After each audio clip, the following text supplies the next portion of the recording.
The ground shook as the monsters moved, 1,000 of them, each with thick skin, sharp claws, and rows of teeth. They were called beasts, and they all moved as one, following the will of a single man. Commander Tamed stood on a hill, his eyes closed. The small metal disc on his temple glowed blue. Through this neural implant, he could see through the eyes of all his beasts at once. He could feel what they felt. He could tell them what to do. Right now, they were saving New Buzan. "Enemy ships approaching from the north," said Lieutenant Lee through Ta's earpiece. "About 50 of them." Ta did not open his eyes. He did not need to. "I see them." Through the eyes of his flying beasts, Ta watched the alien ships come closer. They were scavengers, bug-like beings who attacked human colonies and took whatever they wanted. They had attacked New Buzan 3 times this month. This would be the last time. Tai sent a mental command to his army. 200 winged beasts rose into the air. They had been made for this. Their wings were strong, their eyes could see for miles, and their claws could tear through metal. "Commander, civilian area is clear," Lieutenant Lee said. "You have permission to engage." Tay's face showed no emotion. Engaging now. In his mind, he gave the order. Attack. The flying beasts moved as one huge wave toward the alien ships. On the ground, Ta felt his heart beat faster. The neural link meant that he felt the excitement of the hunt through his beasts. The first line of aliens didn't see the attack coming. The beasts tore through their ships, ripping open metal hulls with their claws. Scavenger pilots fell from the sky, screaming in their clicking language. Tai felt a sharp pain as 3 of his beasts were hit by alien weapons. He pushed the pain aside. This was nothing. He had felt much worse. "Ground forces detected," Lieutenant Lee warned. "They're heading for the colony's east wall." Ta nodded. He had already seen them through the eyes of his ground beasts. He sent 700 beasts running toward the east wall. Some moved on 4 legs, some on 6, others slithered on their bellies. All were deadly. In the command center behind him, Tai could hear people talking, giving orders, watching screens. But he stood alone, always alone. The other soldiers stayed away from him. They feared his beasts. They feared him. The ground beasts met the alien forces at the wall. Ta directed each group with precision. The heavy beasts breaking the alien tanks, the fast ones picking off soldiers, the climbing ones catching those who tried to escape up the wall. It was over in 10 minutes. The scavenger attack had failed. Again. Slowly, Tai opened his eyes. The real world came back into focus. He took a deep breath. Controlling 1,000 beasts at once took a toll on his body and mind. No other beast master had ever managed more than 200. "All enemy forces eliminated, sir," Lieutenant Lee reported. "No civilian casualties. 12 beasts lost. Only 12. Colonel Park walked up to them, looking impressed. "That's a new record, Commander. The other beast masters usually lose at least 50 in an attack like this." Ta didn't respond to the praise. The lost beasts were already being replaced in his mental count by new ones hatching in the lab. He felt them now, confused and scared, joining his mental network. He sent them calm thoughts. "Your next briefing is at 800 tomorrow," Colonel Park said. "Until then, rest. You've earned it." Ta nodded and walked away. He didn't go to the officers' quarters. Instead, he went to the beast pens. The huge creatures calmed as he approached. Some of the smaller ones chirped with happiness. Among his monsters, Ta felt at home. They didn't fear him. They didn't want anything from him except his guidance. Humans were much harder to understand. Ta sat down among his beasts, closed his eyes, and let his mind join with theirs again. Here, he was never alone.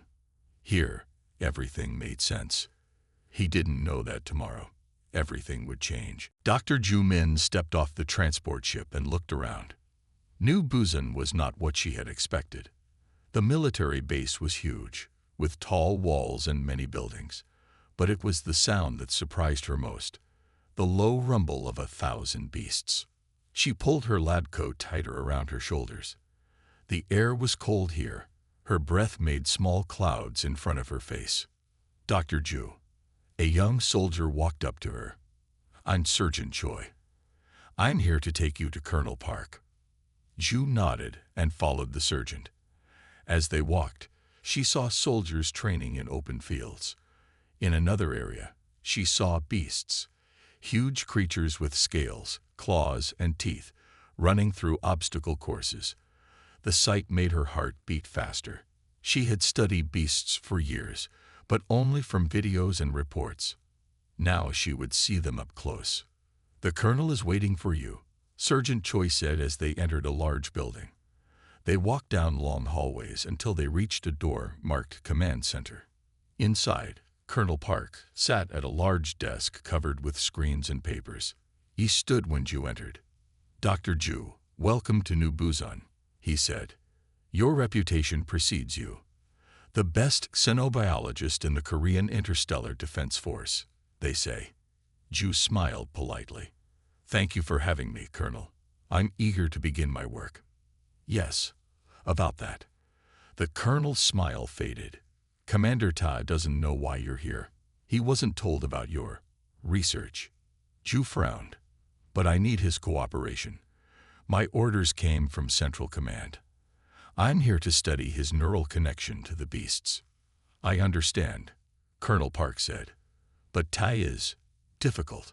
He doesn't like people studying him or his beasts. He sees it as interference." "I'm not here to interfere," Ju said firmly. "I'm here to understand. What he does is incredible. No other beastmaster can control more than 200 beasts. He controls 1,000. We need to understand how." The colonel nodded. "I agree. That's why you're here. Just be careful with him." A door opened and a tall man walked in. Ju knew at once it was Commander Tahan. He had short black hair and eyes that seemed to look through her, not at her. The small neural disc on his temple glowed faintly blue. "You wanted to see me, Colonel?" Tai asked. His voice was deep and flat, showing no emotion. "Yes, Commander. This is Dr. Ju Min. She's a xenobiologist from Central Command. She's here to observe your work with the beasts." Tai's eyes narrowed slightly. He looked at Ju for a long moment before speaking. "My beasts are not lab animals, Doctor." Ju met his gaze steadily. "And I'm not here to treat them as such, Commander. I want to understand them. And you." "There's nothing to understand," Ta said coldly. "I give orders. They follow. Yet you can control 5 times more beasts than any other commander," Ju said. "That's worth understanding, don't you think?" Ta didn't answer. Instead, he turned to Colonel Park. "Is this an order?" The colonel looked uncomfortable. "Yes, Commander, it is." Tai's face showed nothing, but Ju sensed his anger. "Fine," he said. "You can observe tomorrow's training session. 600 hours. Don't be late, and don't get in the way." Without waiting for a response, he turned and left the room. Colonel Park sighed. "That went better than I expected." Ju watched the door where Ta had left. "He doesn't trust easily, does he?" "He doesn't trust at all," the colonel replied. "Not since. Well, that's his story to tell, if he ever chooses to tell it." Ju thought about the man she had just met. Cold, distant, protective of his beasts. There was more to Commander Ta than the military reports had told her. "I'll be there at 600, she said. "And Colonel, I won't just observe. I intend to understand." That night, in her new quarters, Ju reviewed everything she knew about beastmasters and their creatures. But her thoughts kept returning to Commander Tahan, the man who controlled 1,000 monsters. Tomorrow, she would begin to understand how. At 5:45 hours, Dr. Ju Min was already waiting at the training grounds. The morning air was cold and misty. She had dressed warmly and brought her data pad to take notes. The training area was huge, a wide open space with different terrains. There were rocky areas, small pools of water, and open fields, perfect for all types of beasts to train. At exactly 600, Commander Tai arrived. He looked surprised to see Ju already there. "You're early," he said. "I didn't want to miss anything," Ju replied with a small smile. Tai didn't smile back. He walked past her to the center of the field and closed his eyes. The neural disc on his temple began to glow brighter. Ju watched in amazement as beasts began to appear from all sides of the training ground. Some walked on 2 legs, others on 4 or 6. Some had wings and flew in from above. Some were small, no bigger than a dog. Others were massive, as big as small buildings. But what surprised Ju most was how quiet they were. 1,000 monsters, moving in perfect order, making almost no sound. Tai opened his eyes and looked at the gathered beasts. "Today we train for urban combat," he said aloud, though Ju knew he could give commands mentally. Perhaps he was speaking for her benefit. The training began. Beasts moved through the fake buildings and streets that made up part of the training ground. They worked in groups, covering each other, moving with surprising grace for such large creatures. Ju took notes quickly. She noticed something odd. When a beast did well, Tai's expression softened slightly. When one made a mistake, he looked, not angry, but disappointed. After an hour, one of the flying beasts swooped down too low and crashed into a building. It fell to the ground with a screech of pain. Its wing was bent at a bad angle. Ju expected Ta to be angry. Instead, he walked quickly to the injured beast. He knelt beside it and placed a hand on its head. The beast calmed immediately. Ju moved closer, curious. "Is it badly hurt?" she asked. Ta glanced at her. "Broken wing. It will heal, but it will be in pain for days." Without thinking, Ju knelt beside him and opened her medical kit. "I can help. I studied beast anatomy." Ta looked surprised but moved aside. Ju carefully examined the wing, then took out a small device from her kit. She ran it over the break while giving the beast a mild sedative. "This will speed up the healing," she explained. "The bone will be stronger in a few hours, but it should rest for a day." The beast made a low rumbling sound, almost like a purr. Ju smiled and gently patted its scaled head. She looked up to find Ta watching her with an odd expression. "What?" she asked. "Most people are afraid to touch them," he said. "They're not just weapons," Ju replied. "They're living creatures, complex ones." Ta was quiet for a moment. Then he said, "They feel things. Not like humans, but they feel. Fear, pain, contentment." Ju nodded. "I've always suspected that. It's in my research." "Your research?" Ta looked at her with new interest. "You study them as creatures, not weapons." "Yes." Ju stood up. "That's why I'm here. To understand them better. And to understand you." For the first time, Tai didn't seem annoyed by this. "Come to the beast pens this evening," he said. "If you want to understand, start there." He turned away and resumed the training. But something had changed. When Ju made notes now, he didn't seem to mind. Later, as she watched Ta work with a group of younger beasts, Ju realized something important. He didn't just control the monsters. He cared for them. And that made her wonder. What had happened to make this man close himself off from humans, yet open his heart to 1,000 monsters? Tonight, at the beast pens, she hoped to begin finding out. The beast pens were unlike anything Ju had imagined. She had expected cages or cells. Instead, she found large open spaces designed to mimic different natural environments. Some areas were hot and dry for desert beasts. Others were cool and damp for those who liked water. Ta walked beside her, pointing out different types of beasts. "These were made for speed," he said, showing her a group of slim, long-legged creatures. "And these for strength." He nodded toward massive beasts with thick armor. "They're all so different," Ju said. "How do you keep track of them all in your mind?" Tai tapped the neural disc on his temple. I feel them. Each one is different, like a different color or sound in my head. A small beast, no bigger than a cat, scurried up to them and chirped. To Ju's surprise, Ta bent down and let it climb onto his shoulder. "This is Tiny," he said. "The first beast I ever connected with." Ju smiled. "You named it." "Just this one," Tai admitted. He seemed almost embarrassed. They walked further into the pens. Ju took notes and asked questions. Tai answered more openly than he had before. As they reached the far end of the facility, an alarm sounded. Tai immediately straightened, his face becoming serious again. "What is it?" Ju asked.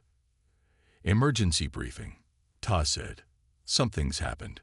They hurried to the command center. Colonel Park and other officers were already there, looking at a large screen. "Commander Tay, good timing," Colonel Park said. "We've detected something entering our space. Something we've never seen before." The screen showed a strange black cloud moving through space. It seemed to swallow stars as it passed. "What is it?" Tai asked. "We don't know," Colonel Park replied. But Outpost 7 went dark after sending this message. He played a short recording. A scared voice spoke quickly. "They're in our heads, taking everything. Stay away from the void." The message ended with screams. "The void?" Ju asked. "That's all we know," Colonel Park said. "Whatever they are, they're heading this way. All beast masters are being put on high alert." Ta nodded. "I'll prepare my units." "There's more," Colonel Park said, looking troubled. The message mentioned, "in our heads. We're concerned about your neural link to the beasts. If these beings can affect minds." "My link is secure," Ta said firmly. "We can't be sure of that," Colonel Park argued. "Until we know more, you should limit your connections." Tay's face hardened. "I won't abandon my beasts." "It's too dangerous," Colonel Park began. "If I may," Ju interrupted. Both men looked at her. "I could monitor Commander Tay's neural patterns during limited connections. It might help us understand what we're facing." Colonel Park considered this. "Fine. But be careful. Both of you." As they left the command center, Ju saw worry on Ta's face. "You're concerned," she said. Ta was quiet for a moment. Then he spoke softly. "I lost my family in the scavenger attacks 5 years ago. My wife, my daughter. I was away, fighting." Ju's heart ached for him. "I'm sorry." "After that, I volunteered for the Beastmaster program. The neural implant was experimental, dangerous. I didn't care." Ta looked at her. "The beasts became my new family. I won't lose them too." Ju understood now. His coldness wasn't just his nature. It was armor. "I'll help you protect them," she promised. That night, as Ju worked in her lab, preparing to monitor Ta's neural patterns, an urgent message came through. Another outpost had gone dark. The void was coming faster than expected. Ju looked out her window at the beast pens in the distance. Something terrible was heading their way. Something that could get inside heads.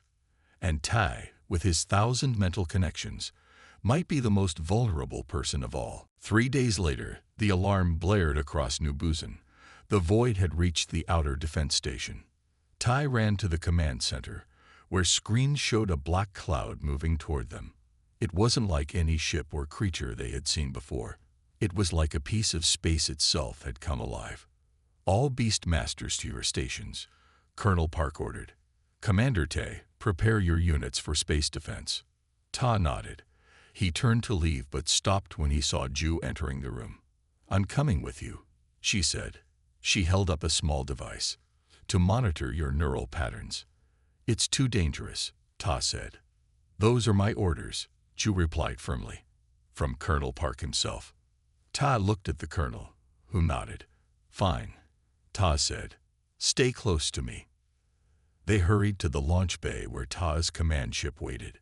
It was small but well equipped, with monitors showing feeds from cameras on all of his beasts. As they prepared for launch, news came in from the outer station. The defenders there had failed. The void had taken them all. What do you mean, taken? Tai asked. Their bodies are empty, the report said, like their minds were eaten. Ju looked at Ta with worry. She attached small sensors to his temples, beside his neural disk. These will tell me if anything tries to affect your connection, she explained. The ship launched into space. Through the viewport, they could see other Beastmaster ships joining them. Each controlled between 1 and 200 beasts. Ta controlled 1,000.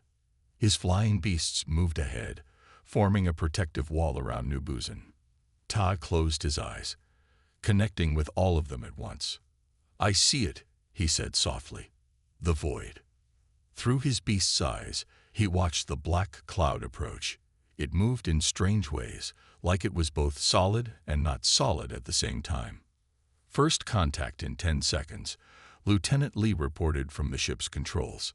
Ta gave the mental command to attack.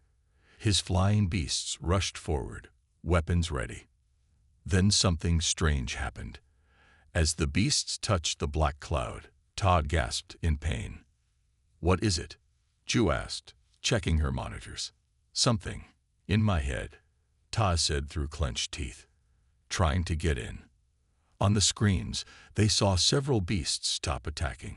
They turned around and began firing on other beasts. They're taking control of them, Lieutenant Lee shouted. Ju looked at her monitors. Ta's neural patterns were changing rapidly. It's attacking your connection, she said. You need to break the link with the affected beasts. No, Ta said, his face tight with pain. I won't abandon them. More beasts turned against them. On another screen, they saw a different Beastmaster's ship explode as all his creatures attacked it at once. Commander, you have to disconnect, Lieutenant Lee pleaded. But Ta was focused deeply now. Sweat ran down his face as he fought to keep control. Ju watched her monitors carefully. Then she noticed something odd. The affected beasts, they're the ones you connect with least emotionally. Tai opened his eyes. What? The ones you feel more strongly about. They're still under your control, Ju said excitedly. Your emotional connection is protecting them from the void. Tai closed his eyes again. This time, instead of just giving orders to his beasts, he focused on his feelings for them, his care for them, his need to protect them. On the screens, the turned beasts began to shake, as if fighting with themselves. Then, one by one, they returned to Ta's control. It's working, Ju said in amazement. Tai sent a new command to all his beasts, but this time, the command carried his emotion with it, his determination, his hope. The beasts attacked with new strength, pushing the black cloud back. Other Beastmasters are losing control, Lieutenant Lee reported, but ours are holding. The ship shook as a piece of debris hit it. Ju fell forward. Ta caught her with one arm, his eyes still closed, still connected to his beasts. We need to retreat, Lieutenant Lee said. The void is too strong. Tai opened his eyes. He looked at Ju, still in his arm. Tell the Colonel what we've learned, he said. The emotional connection is the key. As their ship turned back toward New Buzan, Tai kept his beasts fighting, covering their retreat. He had lost 50 of them, but saved the rest. And he had found a way to fight the void. This is unacceptable, General Shin said. His face on the large screen looked angry. Commander Ta has compromised his beasts with emotional contamination. The meeting room was tense. Colonel Park, Commander Ta, Dr. Ju, and other officers sat around a table, facing the video call with Central Command. With all due respect, General, Colonel Park said, Commander Ta's emotional connection saved his beasts. Other Beastmasters lost control completely. That doesn't change the fact that he has broken protocol, General Shin insisted. Beastmasters must maintain objective control. Emotions lead to mistakes. Tai sat silently, his face showing nothing. But Ju could see his hands tight under the table. If I may speak, General, Ju said, standing up. All eyes turned to her. My research shows that the void attacks the neural connection itself. It's a purely logical link that it can break. But an emotional connection is different. It's stronger, more complex. You're not a military strategist, Dr. Ju, the general said dismissively. No, I'm a xenobiologist, Ju replied firmly. And I understand how the beasts work. They're not just machines. They're living creatures with basic emotions of their own. They respond to the emotions of their masters. She brought up data on the screen, showing neural patterns. Look here. When Commander Tag connected emotionally with his beasts, the neural patterns changed, became more complex. The void couldn't break that kind of connection. General Shin frowned. What are you suggesting, Doctor? I believe we should embrace the emotional connection, not fight it. Ju said. Train beast masters to care for their beasts, not just control them. It's our best defense against the void. The general looked shocked. That goes against everything in our training manuals. The manuals weren't written for fighting the void, Colonel Park pointed out. After a long pause, General Shin sighed. I'll take this to the High Command. Until then, Commander Tai is relieved of duty. The screen went black. The room was silent. I'm sorry, Commander, Colonel Park said. I'll fight this decision. Tai stood up. It doesn't matter. The void is coming. With or without orders, my beasts and I will be ready. He walked out of the room. Ju followed him. Tai, wait. He stopped in the hallway but didn't turn around. We'll convince them, Ju said. Your way works. We have proof. Tai turned to face her. For once, his face showed emotion, frustration, worry. They don't understand. The beasts aren't just weapons to me. I know, Ju said softly. But you're not alone in this fight. I'll help you. Something shifted in Ta's expression. Why do you care so much? About me, about the beasts. Ju thought about it. I lost someone too. My research partner. He was killed in a beast malfunction 3 years ago. I'm sorry, Ta said. I could have hated the beasts after that, Ju continued. But I knew it wasn't their fault. They were misunderstood. Like you, in a way. Ta looked at her with new understanding. That's why you wanted to study them. Ju nodded.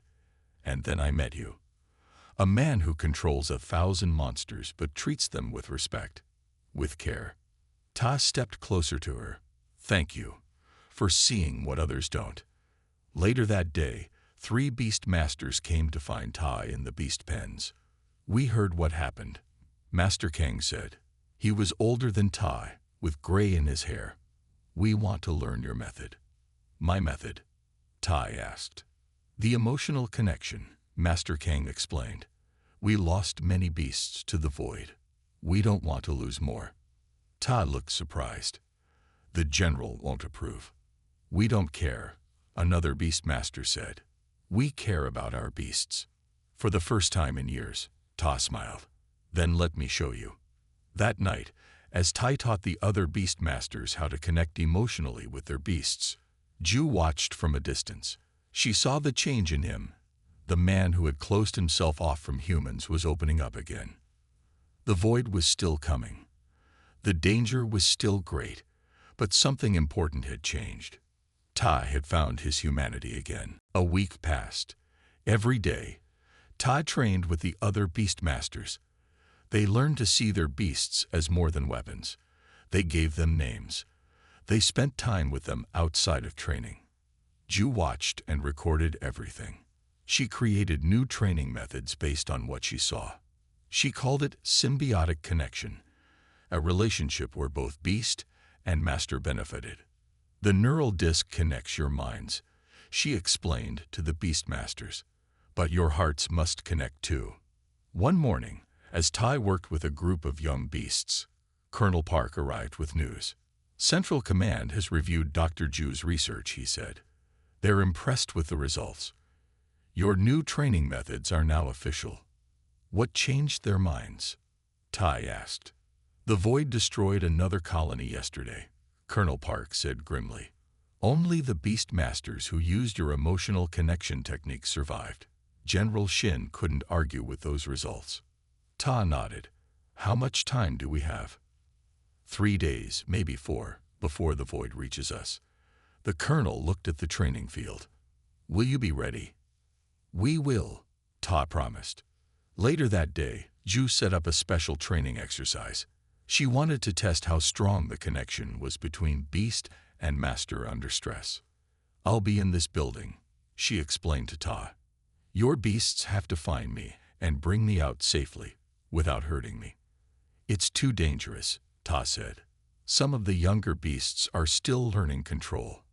That's why we need to practice, Ju insisted. In a real battle, there will be civilians to protect. Tai reluctantly agreed.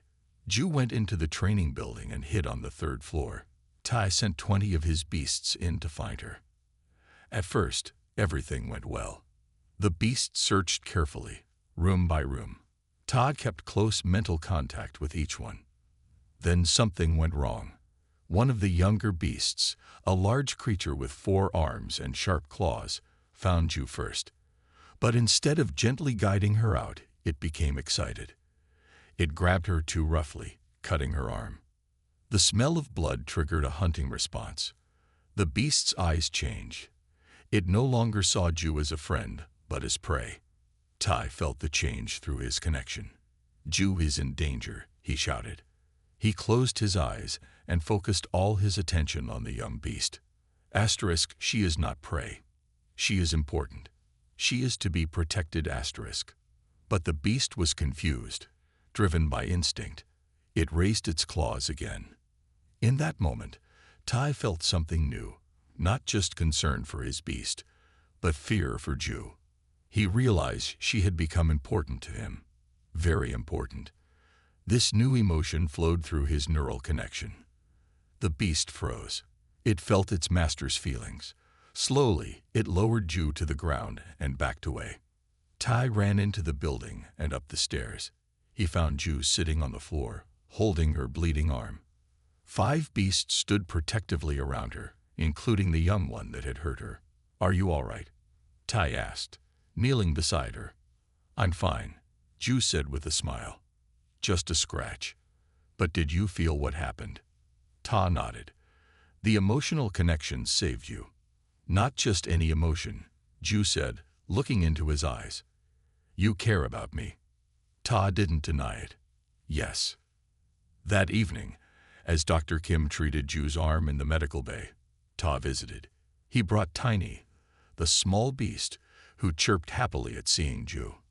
I want to thank you, Ta said, for everything you've done for me and my beasts.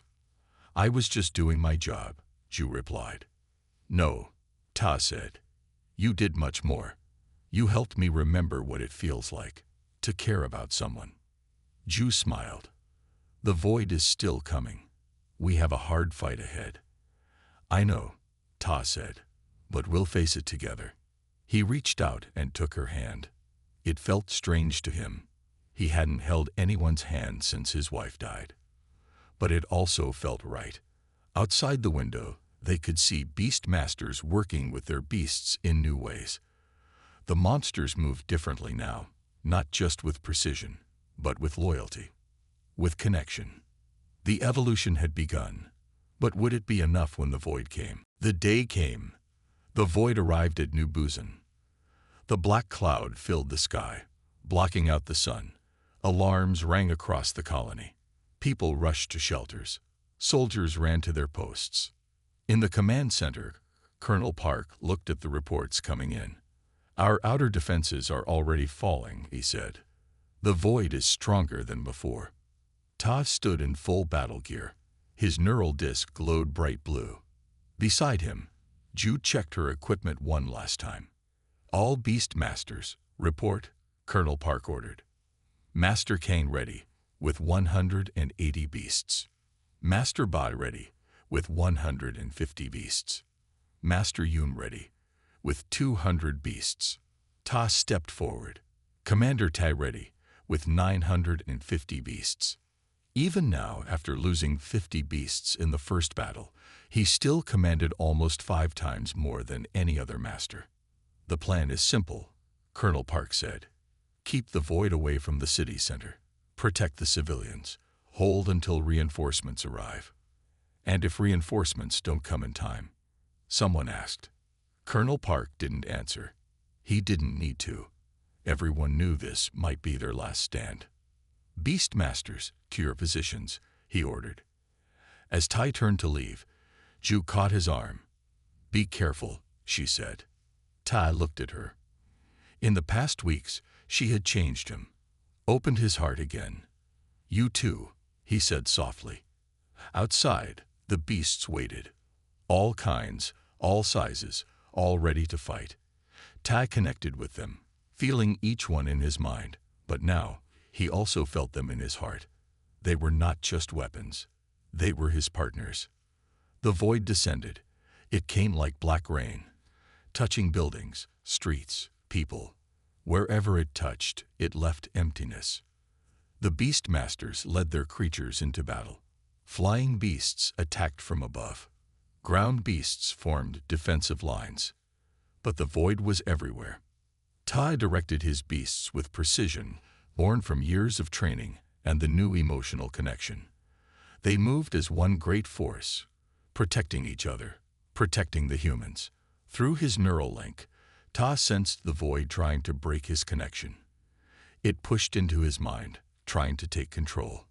Asterisk, give up. Let go. Join us, asterisk. The voices were in his head, pulling at him. For a moment, his control wavered. Some of his beasts stumbled, confused. In the command center, Ju saw the readings change. Tai is in trouble, she said to Colonel Park. The void is in his mind. Can you help him? The colonel asked. Ju grabbed a portable neural scanner. I have to try. She ran out into the chaos. Beasts fought around her. The black cloud swirled overhead. She found Tai kneeling on the ground, his eyes shut tight, fighting a battle in his mind. Tai, she called, kneeling beside him. Fight it. Stay with us. Tai heard her voice through the darkness. He felt her hand on his. An anchor. A reason to fight. In his mind, he gathered all his emotions, his care for his beasts, his memories of his lost family, and his new feelings for Ju. He built them into a wall against the void. Asterisk, you cannot have them. You cannot have me, asterisk. With a great push of will, Ta forced the void out of his mind. His connection to his beasts returned, stronger than ever. They're attacking the east wall, he said, standing up. We need to stop them. Together, Tai and Ju ran to the east wall. The void had broken through. It flowed into the city like black water. Ta gathered all his beasts, 950 monsters, moving as one. He sent them against the void in a great wave of claws, teeth, and determination. But this time, he did something new. He opened his emotions fully to them. Not just his care and loyalty, but his love for his lost family, for his beasts, for Ju, for humanity itself. The beasts felt it. They fought with new power, not just for their master, but for each other. For all living things. The void recoiled from this force it could not understand. It could break logic. It could break control. But it could not break love. Hour by hour, the beasts pushed the void back. Other beast masters joined, using the same technique. The black cloud began to thin, to retreat. By nightfall, the sky was clear again. Stars shone down on New Busan. The void was gone. In the quiet aftermath, Ta stood with his beasts. Many were injured. Some were lost. But most had survived. Ju found him there. You did it, she said. We did it, Ta corrected her. Humanity did it. He looked at his beasts, then at Ju. I control the 1,000 monsters, he said. But you tamed my heart. Ju smiled and took his hand. Around them, humans and beasts worked together to rebuild what was broken. The void might return someday, but humanity would be ready. With technology, with beasts, and most importantly, with love. That was a power no darkness could ever defeat.